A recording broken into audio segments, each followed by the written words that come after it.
திமுகவுடன் மோதல், நாடார் இளைஞர்கள் டார்கெட். ராக்கெட் ராஜாவை இயக்கும் டெல்லி. ரவுடியிசம், ஆயுத சப்ளை, பிளாக்மெயில், கொலை, கட்ட பஞ்சாயத்து என வலம் வந்த ராக்கெட் ராஜா தற்போது அனைத்து வழக்குகளில் இருந்தும் விடுதலையாகும் மும்மரத்தில் இருந்து வருகிறார்.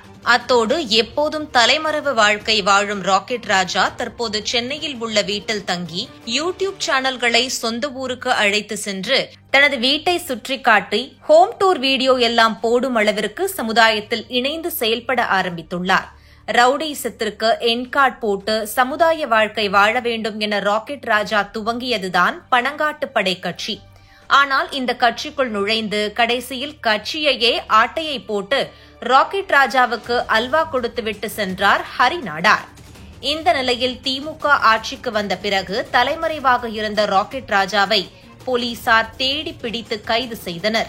சுமார் 8 மாத காலம் சிறையில் இருந்த ராக்கெட் ராஜா ஜாமீனில் வந்த பிறகும் அவரது வீட்டில் போலீசார் ரெய்டு நடத்தி ஆயுதங்களை கண்டுபிடித்தனர். இதனை அடுத்து இந்த ஆண்டு ஜனவரி மாதமே ராக்கெட் ராஜா கைது செய்யப்படுவார் என தகவல்கள் வெளியாகின. மறுபடியும் ராக்கெட் ராஜா தலைமறைவாகினார்.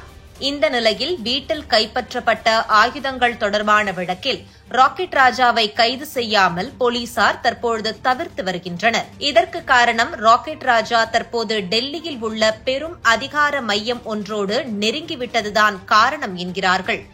அத்தோடு தமிழகத்தில் 2026ஆம் ஆண்டு நடைபெறவுள்ள சட்டமன்ற தேர்தலை மையமாக வைத்து டெல்லியில் உள்ள பெரும் தலை ஒன்று ராக்கெட் ராஜாவை இயக்கி வருகிறது.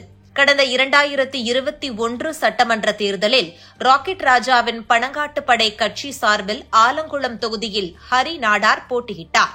ஹரி நாடாருக்காக ராக்கெட் ராஜா வெளிப்படையாக பிரச்சாரம் செய்தார். திமுக, அதிமுகவிற்கு போட்டியாக களமிறங்கிய ஹரி நாடார் சுமார் 37,000 வாக்குகளை பெற்று அசர வைத்தார். இந்த 37,000 வாக்குகளும் நாடார் சமுதாய மக்களின் வாக்குகளாகும். ஹரிநாடார் போட்டியிட்டதன் காரணமாகவே வாக்குகள் பிரிந்து ஆலங்குளம் தொகுதியில் முன்னாள் அமைச்சர் பூங்கோதை, ஆலடி அருணா தோல்வியடைய நேரிட்டது. அந்த வகையில் ராக்கெட் ராஜாவின் பணங்காட்டு படை கட்சி நாடார்கள் மத்தியில் நல்ல ஆதரவை பெற்றதையும் அது திமுகவிற்கு எதிரான முடிவுகளை கொடுத்ததையும் டெல்லி உன்னிப்பாக கவனித்துள்ளது.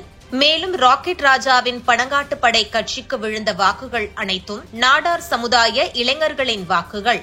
ஆலங்குளம் மட்டுமல்லாமல் விருதுநகர் தொடங்கி தூத்துக்குடி, தென்காசி, கன்னியாகுமரி, நெல்லை மாவட்டங்களில் நாடார்கள் அதிகமுள்ள தொகுதிகளில் ராக்கெட் ராஜாவிற்கு நல்ல அறிமுகம் உள்ளது.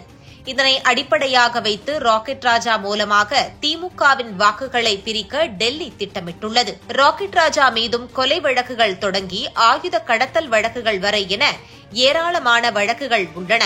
இவை அனைத்திலிருந்தும் விடுதலையாகி எம்எல்ஏவோ எம்பியாகவோ வலம் வர டெல்லி தொடர்பை பயன்படுத்தும் ராக்கெட் ராஜா திமுகவிற்கு எதிராக நாடார் இளைஞர்களை திரட்டும் பணியில் ஈடுபட்டுள்ளார். இதற்காக சென்னையில் உள்ள அவரது வீட்டில், குறிப்பாக கிழக்கு கடற்கரை சாலையில் உள்ள வீடுகளில் தினம்தோறும் முக்கியமான சந்திப்புகள் நடைபெற்று வருகின்றன.